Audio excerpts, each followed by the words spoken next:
Oi, gente, bem-vindo à minha terra. Hoje a gente vai fazer um projeto um pouquinho diferente, vamos ver se vai dar certo. Mas é uma ideia de fonte com algumas plantinhas aquáticas que vou colocar nesses tonéis reciclados que eu tinha aqui, que meu tio Tarcísio tinha me dado. Vamos lá? Bom, então eu peguei um tambor desses de lata, que não tenha nenhum furo lá embaixo para não perder água, e também a gente tem que cuidar para não estar com algum resíduo de óleo ou alguma coisa que possa contaminar a nossa água, porque tem que se lembrar que todas essas fontes naturais que a gente vai colocar no nosso jardim, elas vão ser visitadas por animais como, por exemplo, anuros e alguns répteis e também aves. Então tem que se lembrar que os anfíbios, eles são super suscetíveis à contaminação, porque eles vão respirar por cima da pele, tá? Então tem que estar limpo, tá? Sem nenhum material tóxico. Depois também eu vou dar uma lixadinha aqui por cima, para ele não ficar assim com essas bordas um pouquinho rústicas. E a gente vai ter duas coisas que a gente poderia fazer. A gente poderia colocar então uma tintura que vai proteger essa lata da água para não enferrujar, ou também podia colocar algum tipo de plástico para não ter então esse deterioro depois. Eu vou colocar ele assim, porque de verdade é uma lata que já está meio velha, então vamos ver até quando vai durar. Bom, quando a gente pensa numa fonte d'água, tem várias formas de fazê-las. Eu vou fazer a forma mais simples porque eu não quero gastar dinheiro nesse projeto. Então, eu vou utilizar algumas plantas que eu já tenho aqui na minha propriedade, vou pegar outra na minha tia lá, que eu já vou mostrar para vocês, e fazer então de uma forma bem simples. Vamos levar então no local que a gente vai deixar isso, porque vai ficar bem pesado depois. Vamos levar lá.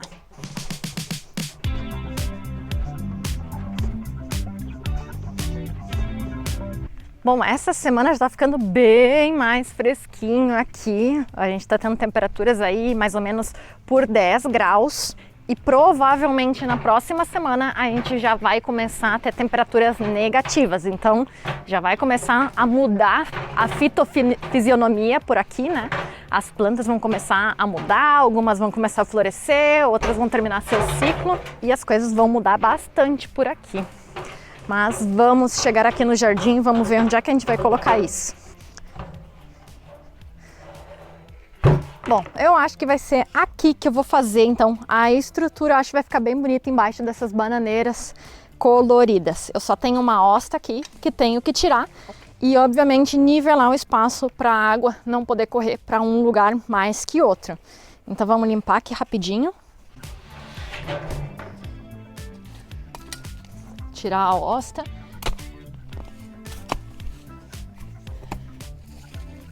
A hosta é uma daquelas plantas perenes que eu amo, porque elas vão dar por muito tempo uma folhagem muito bonita e também na temporada ali por setembro ela vai dar um pendão de flores brancas bem bonitos. E olha o sistema radical dela, é bem grande, a gente pode começar a dividir depois do primeiro ano de desenvolvimento e assim vamos ter muitas plantas mais. Comecei com uma e agora eu já tenho 4 e acho que eu já posso dividir elas de novo.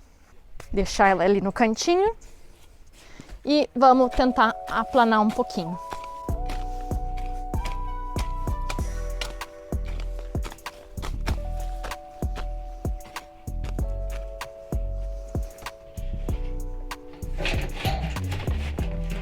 Muito bem, assim tá reto. Depois a gente pode vir plantar algumas violetas, algumas coisinhas aqui no chão. Bem, quando a gente pensa em fazer uma fonte, a primeira coisa, nós precisamos saber qual vai ser o recipiente para essa água, mas depois a gente tem que começar a ver quais são as plantas que a gente vai colocar aqui. Se a gente não coloca nenhuma planta que vai servir para filtrar um pouco essa água, a gente pode ter a proliferação de animais e também é bom então calcular algumas plantas para ter diferentes níveis aqui dentro e assim os passarinhos conseguirem entrar, poder utilizar esse espaço. A gente pode colocar algumas pedras também que vão ajudar que as bactérias aereadoras consigam sobreviver aqui dentro. Então o ecossistema vai se formar e a gente não vai ter tantos mosquitos assim. Se a gente não coloca nenhum tipo de estrutura aqui dentro, também nenhuma planta filtradora, aí sim a gente precisa alguma fonte que areie bastante essa água para ficar circulando e assim não apodrecer e não trazer mosquitos. Já com plantas, isso a gente pode jogar um pouquinho mais, por isso que a gente vai usar bastante. Então aqui dentro a gente vai precisar então algumas estruturas, alguns potes para conter algum tipo de substrato para essas plantas. Dependendo de qual planta a gente vai colocar, precisa estar mais para cima da água ou menos para cima, tá? E já algumas plantas flutuadoras que a gente vai colocar também, aí a gente não precisa disso, tá? Algumas que as pessoas gostam bastante de colocar nessas estruturas são os lotos. Os lotos precisam 40 centímetros de água no mínimo para sobreviver, tá? Então aqui eu deixei com 50 centímetros, que já vai ser então uma boa estrutura.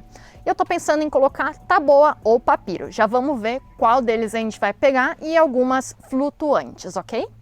E para as macetas, o que a gente vai pegar? Bem, a gente não precisa ter então furos de drenagem nela, tá? Eu vou reutilizar esse floreiro que eu tenho aqui, que tem alguns furos, não é necessário, mas vou pegar esse daqui para colocar na nossa planta. E o bom é não colocar terra preta, porque vai misturar com a água e assim a gente vai ter uma água um pouquinho mais escura. O melhor é areia, ok? Bom, então vamos lá pegar a primeira muda que vai ir nesse pote aqui. Bom, então como eu disse, vai ser tudo reciclado com coisinhas daqui. Depois, com o tempo, eu posso ir numa floricultura e comprar algumas coisas mais. Mas aqui na propriedade eu tenho algumas opções, como eu disse. Bom, eu tenho o papiro, que eu tenho várias mudas aqui, porque já se proliferaram bastante. Igual a gente podia utilizar o vetiver, que é essa plantinha aqui, mas eu acho que ele não vai ficar tão bom assim, porque não é tão grande assim o espaço que eu tenho. Também a gente vai ter as alocásias, colocásias, que a gente pode ver aqui, que vem em diferentes cores, que ficaria muito bonito também, mas acho que não vai ser essa. Depois a gente vai ter as jasmins do brejo, que também poderiam ser utilizadas, dá umas flores muito bonitas. E aqui a gente já vê outra opção, mas eu vou pegar um pouquinho mais para lá. Acho que as quinifófias também aguentariam ficar dentro da água, submersas em água. Tem alguns tipos de gramíneas, mas é essa daqui que eu vou pegar. Estamos quase chegando. Bem, então aqui eu tenho uma grande quantidade de papiros da versão anã, tá? A gente vai ter papiros que chegam mais de 3, 4 metros de altura e a gente vai ter essa gracinha aqui que vai ficar ali em torno de 30 centímetros até meio metro. Essa eu acho que vai ficar mais bonito porque assim ela não vai competir com as bananeiras que estão um pouquinho mais altas. Vou ter que ver aqui como é que eu vou tirar ela. Talvez saia um bloco inteiro sozinho, vamos ver.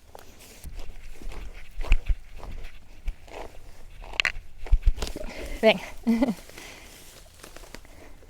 aqui já saiu uma com muito pouco esforço. E vocês podem fazer assim bem brusco mesmo, porque o papiro ele é conhecido por suas fibras extremadamente boas, tá? Esse é o papiro que se utilizava, mais a versão alta, mas são muito parecidas. Esse é o papiro que se utilizava para fazer papéis, então, na antiga Babilônia, na Mesopotâmia. Então essa planta é nativa de lá e crescia ao redor dos rios. Essa parte de cima provavelmente a gente vai ter que fazer uma poda bem radical nela, porque ela não está muito cuidadinha, mas a gente vê que tem vários brotos aqui. Porque eu não peguei um pedaço muito grande ainda que eu poderia. Bom, se eu colocar muito dela, ela cresce muito rápido e assim ela vai tomar conta muito do espaço. A gente não quer o sombreamento de 100% da nossa fonte, tá? E ainda eu quero colocar em detalhes algumas outras plantinhas ao redor, então não quero que ela extermine as outras. Como eu falei, eu não vou colocar ela então em terra preta, vou colocar alguma coisa um pouco mais pesada, como por exemplo uma mescla de areia com argila, tá? Bem, então aqui eu trouxe as coisas que eu precisava. Areia de construção mesmo, vou despejar aqui no chão. e também um pouquinho de saibro, argila, para dar um pouquinho mais de consistência e um pouquinho mais de nutriente. A gente não quer usar composto, humus de lombriz, porque vai ter muito nitrogênio, fósforo, e assim vai ter muitos nutrientes dissolvidos na água e a gente vai ter proliferação de algas muito rapidamente. Igual como eu não vou ter um sistema de circulação muito bom aqui, então eu vou ter que trocar essa água de vez em quando, tá? Mas se a gente diminuir a quantidade de nutrientes na água, vai durar muito mais tempo limpo, tá? Mas igualmente a gente deveria retirar pelo menos parcialmente essa água para colocar ela novamente com um pouquinho menos de matéria orgânica. Misturamos, vamos colocar aqui dentro. Vocês se lembram, semana passada, que eu estava com um probleminha com minha pá, que acabou completamente se destroçando porque não era de material muito bom. Bem, essa semana eu recebi esse presentinho aqui, esse jogo de ferramentas da loja do jardinista, que eu vou deixar o link aqui embaixo. Essa sim, acho que vão durar muito mais tempo. A minha outra fazia assim com força e ela já se dobrava. Essa daqui não tem nem jeito de se dobrar. E vem esse kit completo, com essa pazinha assim, que é boa para levar a terra quando tá fazendo algum floreiro. Essa daqui para misturar um pouquinho a terra. Essa para arrancar em cima da terra ervas que crescem, essa para enterrar bulbos e mais essa daqui para tirar então insos da nossa horta. Todo esse joguinho aqui, muito legal, muito obrigado e obviamente eu vou usar muito esse jogo. Vai vir, na próxima semana vai vir mais um presentinho deles, que é algo que eu tô esperando faz muito tempo ter uma, mas eu vou só falar para vocês no próximo vídeo. Mas vamos usar essa pazinha cá e aqui estrear ela, colocar bastante desse substrato aqui dentro desse pote que a gente vai usar, sempre se lembrando que a gente precisa saber mais ou menos a profundidade, tá? Aqui a gente tem 50 centímetros, o meu pote vai ter mais ou menos 23 centímetros, então ele vai ficar bem nivelado, assim, com uns 20 centímetros por cima dele de água. Talvez eu vou calçar ele ali, talvez eu coloque uma pedra ainda por baixo para ficar um pouquinho mais alto. Vamos fazer um furinho aqui no meio e vamos vir com o nosso papiro. A gente vai plantar mais ou menos superficialmente, porque ele vai continuar colocando raízes para onde ele quer. Vamos vir aqui, fixar ele e colocar o resto do substrato. Papiro cresce muito rápido, tá? Eu comecei há 1 ano e meio, mais ou menos, com uma moitinha desse tamanho. E agora eu já tenho, acho que 6 moitas dessas, daquele tamanho, que eu mostrei ali, onde é que eu tirei esse, em diferentes locais aqui do açude.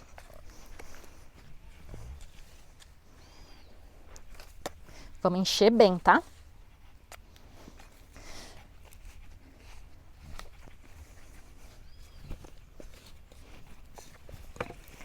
Ok, nosso papiro já tá bem no lugar aqui.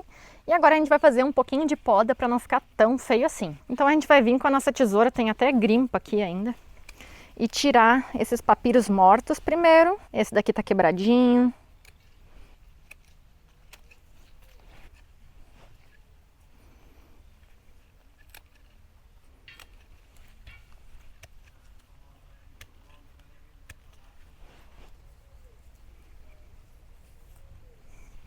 Bem, assim já está muito melhor e a gente só vê então o crescimento mais verde dele. E igual tem vários brotezinhos aqui que em pouco tempo já vai estar bom novamente. Quando a gente divide essas touceiras de plantas que crescem muito rápido, que nem o macrocosme que está aqui do lado, a gente vai fazer com que elas consigam crescer muito mais rápido. Então é bem beneficioso dar para os vizinhos essas plantas, dividir elas e colocar em outros lugares do nosso jardim. Elas vão adorar ter esse extra de espaço para crescer.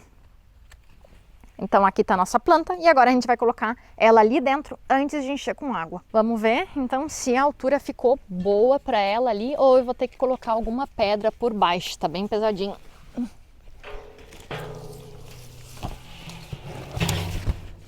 Bom, aqui ficaria ela. Colocar 2 pedras já vai estar bom. Levantar a nossa planta.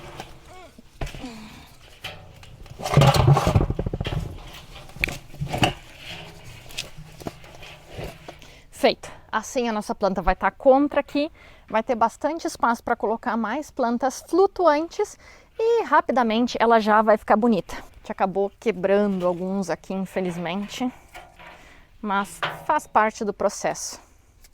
Isso é todo um experimento, vamos ir acompanhando como é que vai ficar nas próximas semanas. Feito! Agora o próximo passo vai ser encher de água cuidadosamente para não ter então a saída dessa terra desse pote.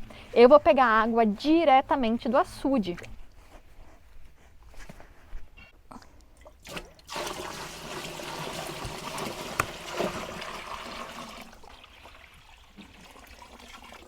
Sejam mais gentis quando estejam enchendo já em cima do pote, tá?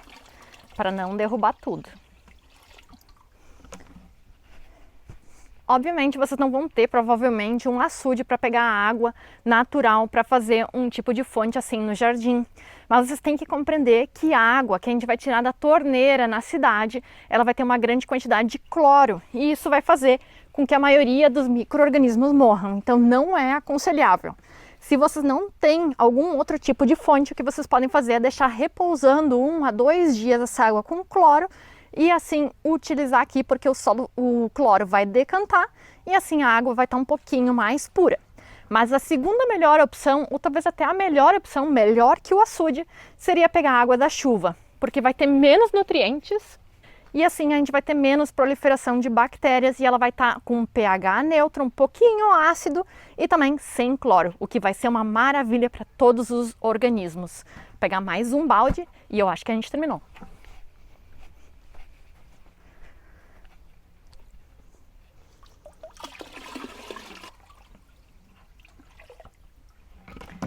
Perfeito, bem como eu queria. A gente vai ter então uns 20 centímetros do nosso papiro dentro da água, o que vai fazer com que ele se desenvolva muito bem. Se a gente plantar ele muito fundo, ele vai apodrecer e se for mais na superfície, a gente vai acabar vendo esse pote lá dentro e não vai ficar tão estético.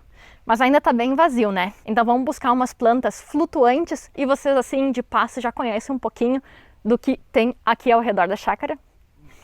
Bom, então, enquanto eu vou caminhando, até minha tia que é pertinho aqui com o balde para pegar o resto das plantas, foi contando um pouquinho sobre tudo que aconteceu aqui, como eu vim parar aqui, etc. Ainda tem muitas pessoas que acreditam que eu sou chilena, outros acham que eu sou argentina, mas não, eu sou brasileira, tá, gente? Eu nasci aqui, nasci em Novo Hamburgo, na região do Vale.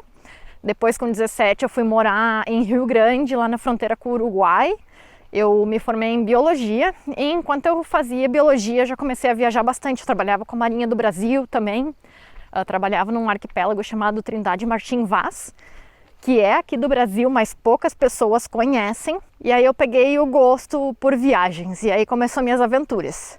Com 20 anos eu estava quase terminando a universidade e até meus professores começaram a me incentivar a fazer esses últimos anos da faculdade mais rápido e sair e começar a aprender enquanto eu viajava. Então, com 21, terminei a universidade e fui fazer um mochilão na Argentina, na Patagônia. E acabou que esse mochilão passou meio ano, 1 ano, 2 anos e eu não voltei mais para o Brasil. E aí, como eu já trabalhava com a Marinha do Brasil, eu comecei a trabalhar com barcos, levando barcos de um país a outro. Então eu consegui trabalho na Nova Zelândia, aí eu fiquei na Nova Zelândia um tempo, aí depois eu voltei, fiz Peru, Equador, Bolívia, um pouquinho do Paraguai, fui até Venezuela, Galápagos, aí depois eu consegui outro barco na Austrália, voltei para a Austrália. Aí fui Fiji, Nova Caledônia, Vanuatu, tudo viajando com barcos e fotografando aves, que essa era a minha paixão. E a universidade que eu fiz era mais voltada para aves, mais aves marinhas, mas adorava aves. Então foi tudo nessa loucura. E quando eu voltei para a Austrália a última vez, eu quase já não tinha mais dinheiro e eu queria voltar. Porque meu avô tinha morrido, fazia tempo que eu fiquei longe da minha família. Então eu voltei para o Chile, comecei a trabalhar ali para pagar as contas. E surgiu uma oportunidade, depois de já ter ficado um tempinho no Chile, voltando sempre para o Brasil, né? Mas depois de 4, 5 anos morando no Chile, tive a possibilidade de comprar esse terreno que vocês estão sempre vendo aqui nos vídeos, tá? Que era de um tio meu, consegui comprar 1,7 hectare. Do lado dos meus pais, tudo isso dentro do grande terreno que antes era do meu avô, tudo terra não tão produtiva assim. Eu acho que o terreno que eu comprei barato, mas porque não era utilizado para quase nada, porque nem o eucalipto crescia em grande parte porque era banhado. Mas eu amo ele, o terreno, e vocês veem que dá para fazer coisas assim. Bem, caminhamos um pouquinho e aqui está a entrada dos meus pais, tá? Só para vocês se localizarem. Isso sim, muito sintetizadamente foi a minha vida até agora. E isso de comprar o terreno e conseguir vir para o Brasil, isso faz 2 anos atrás que eu vim para cá, comecei a construir a minha casa e comecei a ficar fixo aqui no Brasil. Fechei em Jardim do Deserto, que era uma loja, digamos assim, virtual, que eu vendia sementes que eu produzia no meu próprio jardim, que foi algo que me conectou mais com a terra, porque antes de viajar a gente não dá tanto valor, né? Sempre o gramado do vizinho é mais verde, né? Não dava tanto valor para mim, cultivar alimento, cultivar flor, é uma coisa normal. Mas viajando eu comecei a ver que não era tão normal assim, muitas pessoas não tinham nada de conhecimento sobre isso.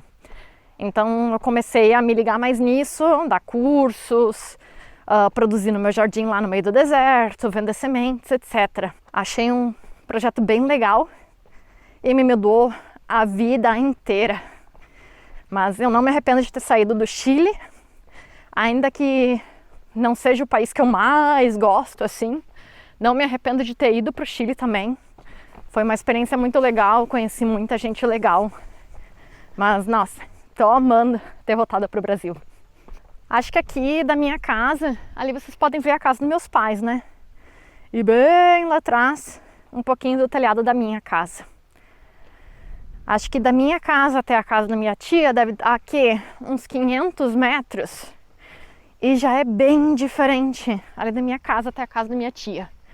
Onde eu vivo é bem mais baixo, então as geadas são mais fortes que ali e é uma diferença bem abrupta. Eu acho isso muito estranho, porque onde eu vivo é um valo mesmo, enquanto na minha tia às vezes dá -2 por aí, no meu terreno às vezes dá -8, é muito bizarro. E é por isso também que nem os eucaliptos aguentavam, né?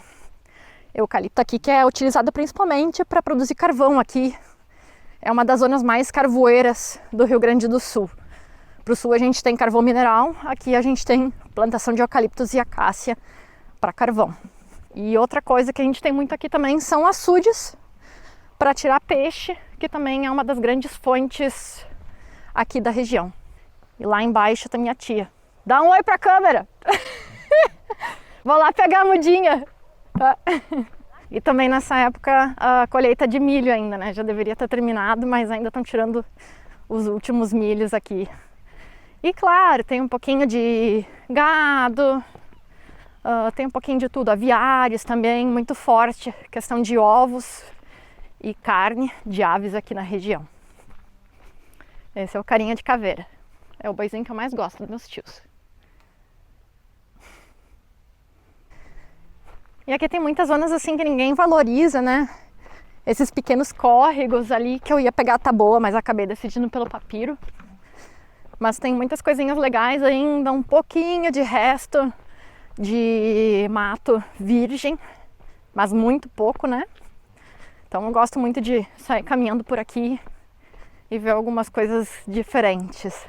E ali na frente já tá a casa deles, ó. Essa era a casa que vivia os meus vôs Miller, a Vileda Miller e o Ervino, já falecido, Miller. E é ali que a gente vai ver um jardinzinho bem bonito. Essa minha tia, ela adora plantas também. Eu tenho bastante flores e folhas na minha família. Tem 2 pessoas da minha família Klein, que tem até floricultura, e ela por hobby, mas ela gosta bastante, tem um jardim bem bonito. Se vocês quiserem, a gente pode fazer um tour pelo jardim dela também em algum próximo episódio. Então a casa dela, que antes era da minha avó. E olha que jardinzinho. E aqui então é onde eu quero roubar umas coisinhas dela. Olha que lindo o laguinho que ela tem.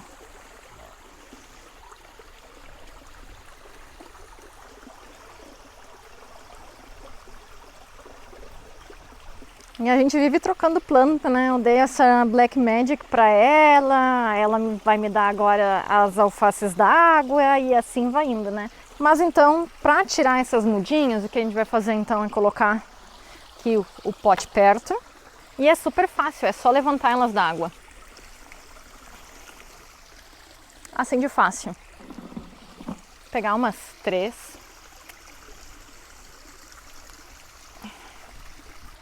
Elas crescem muito rápido, tá? Então, muito fácil de criar. Só para dar uma espiadinha aqui, antes de ir embora. Olha o tamanho das cristas de galo dela. É maior que a minha cabeça. Tá, vamos voltar lá agora. Bem, agora a gente já tá aqui de volta. Já tô com calor de novo. Mas a gente já tem, então, as nossas alfaces d'água, tá? Essa planta é uma das mais fáceis das aquáticas de cuidar. Ela não quer nada de especial, só gosta de sol, tá? E a gente tem que cuidar se a gente tem muitas vezes algum peixe ali para ele não ficar chafurdando tanto. Então a gente pode colocar uma cerquinha que nem a minha tia fez ali para não ficar incomodando tanto as plantas. Eu vou tirar essas folhas mais feias que tem aqui e a gente pode cortar um pouco das raízes, porque tem demais, tá? Elas já vão colocar novas raízes rapidamente. E vamos colocá-la aqui na água. Isso que eu acho legal do meu jardim, que muitas vezes pode parecer que ele tem... eu gastei muito dinheiro para fazer ele, mas na verdade é tudo assim, muito de trocas, né? Eu vou um dia no vizinho, encontro uma planta, pego, aí quando vê ele vem aqui e encontra uma planta que eles não têm, e aí levam, então é tudo muito por trocas e acaba sendo bem mais barato fazer jardinagem assim. Os tambores eram dos meus avós, estava com meu tio agora e também ele não estava usando, então ele passou para mim. Tudo são trocas, acho isso muito, muito legal. Está bem grande, bonitona, né? Quando a gente faz isso de sombrear um pouquinho a água, isso vai facilitar muito também a manutenção, para que não tenha tanta alga crescendo e que também os mosquitos não consigam depositar muitos ovos. Mas isso é um cuidado que a gente tem que ter mais no início, mais rapidamente. Libélulas vão começar a visitar esse espaço também, né? Se ele não tem cloro e outros predadores, e vão comer esses ovos desses mosquitos que podem ser nocivos, tá? Se vocês estão na cidade, vocês podem também utilizar um aireador que vai ajudar muito. Mas olha só que lindo, gente. Esse daqui tava gigante, né? Mas olha só que bonita composição. Se a gente quisesse, podia agregar um pouquinho de cor, né? Colocando uma colocásia diferente. Mas acho que assim já ficou genial. E agora é só esperar, né? Que os animais se acostumem aqui e provavelmente nos próximos dias a gente já vai ver alguns animais tomando a água aqui, utilizando as sementes do papiro, pousando na folhagem e também libélulas visitando esse espaço e alguns tipos de besouro. Não é uma aquisição muito bonita para o jardim e zero custo? E se vocês chegam a colocar essa fonte perto de alguma árvore que perde muita folha, lembrem-se, quanto mais vocês fizerem a manutenção de tirar essa matéria morta de dentro da água, menos vai acumular, então, matéria orgânica e mais pura a água vai ficar, tá? Então, quando vocês possam vir tirar essa matéria orgânica, vai facilitar muito a manutenção e vamos precisar mudar a água com menos frequência. Deixa eu ver se eu não consigo puxar essa capuchina que tá aqui, subindo na minha budeia. Meu Deus, que confusão. E assim, rapidamente, essa capuchina vai andar aqui por baixo e vai fazer com que esse tonel já estava aí faz muito tempo. Obviamente, vamos ter que esperar uma semana por aí para ver esse impacto. E também, nas próximas semanas, provavelmente vamos ter já geadas. Então, algumas dessas plantas vão se deteriorar. Essas daqui também se queimam, mas como estão embaixo das bananeiras, provavelmente não vai ser tão ruim assim. Mas vamos deixá-las aqui. E tem algo das capuchinas que eu amo que vocês têm que saber para colocar no seu jardim se vocês têm problema com rugas nas suas couves. Não só couves, mas também repolhos, brócolis, couve-flor sofrem muito com essa larvinha aqui, ó, que seria de uma borboleta branquinha com pontinhos pretos. É uma borboleta muito bonita, mas elas são muito vorazes e podem destroçar nossas couves em muito pouco tempo. Aqui, olha só, elas dão muitas. E no início a gente vai ver primeiramente isso daqui. Esses são os ovinhos dessa borboleta, tá? A maioria dos insetos vão ter preferência de algumas famílias ou até gêneros de plantas. Algumas podem ser específicas para as espécies, ou seja, que elas podem se alimentar somente de uma espécie ou também só se reproduzir em uma delas. E esse é o caso da borboleta monarca também, que já está em quase extinção em vários países, devido que as plantas nativas que elas necessitavam para se alimentar na etapa larval já não existem. Mas bem, a ruga da couve, do brócolis, da família das crucíferas, ela também vai comer, vai se alimentar dessa daqui, a caputina. E ao contrário da nossa couve, que não cresce tão rápido, a caputina cresce rapidamente em qualquer lugar e vai dar essas flores muito bonitas e também comestíveis. A gente vai comer as flores, as sementes, as folhas. E como ela cresce tão rápido, ela não vai se ver tão afetada por essa borboleta. Então, ela pode ser utilizada como uma planta armadilha. A gente vai colocar ela para atrair essas borboletas longe das nossas couves e assim elas vão poder completar seu ciclo de vida sem afetar as nossas couves da nossa horta. Mas é assim, então, gente, ficou nosso projeto finalizado já com o nosso papiro, com as nossas alfaces da água. Eu acho que vai ficar bem bonito daqui a um tempo. A gente tem que deixar ele madurar, né? Então, essa capuchina crescer aqui por baixo e o papiro se ajeitar. Não sei se vocês gostaram, se gostam de ver esses projetos assim no jardim para incentivar um pouquinho, dar um pouquinho de ideias para vocês. Mas, obviamente, tem várias outras coisinhas acontecendo aqui no jardim, né? O final da primavera e o início do inverno, a gente teve essa etapa de outono saltada, né? Esse ano, mas era isso que eu queria trazer essa semana. Espero que vocês tenham gostado desse projeto, espero que ele funcione, vamos ver como vai ser daqui a um tempinho no jardim. E era isso então, espero que vocês tenham uma ótima semana e até a próxima. Tchau!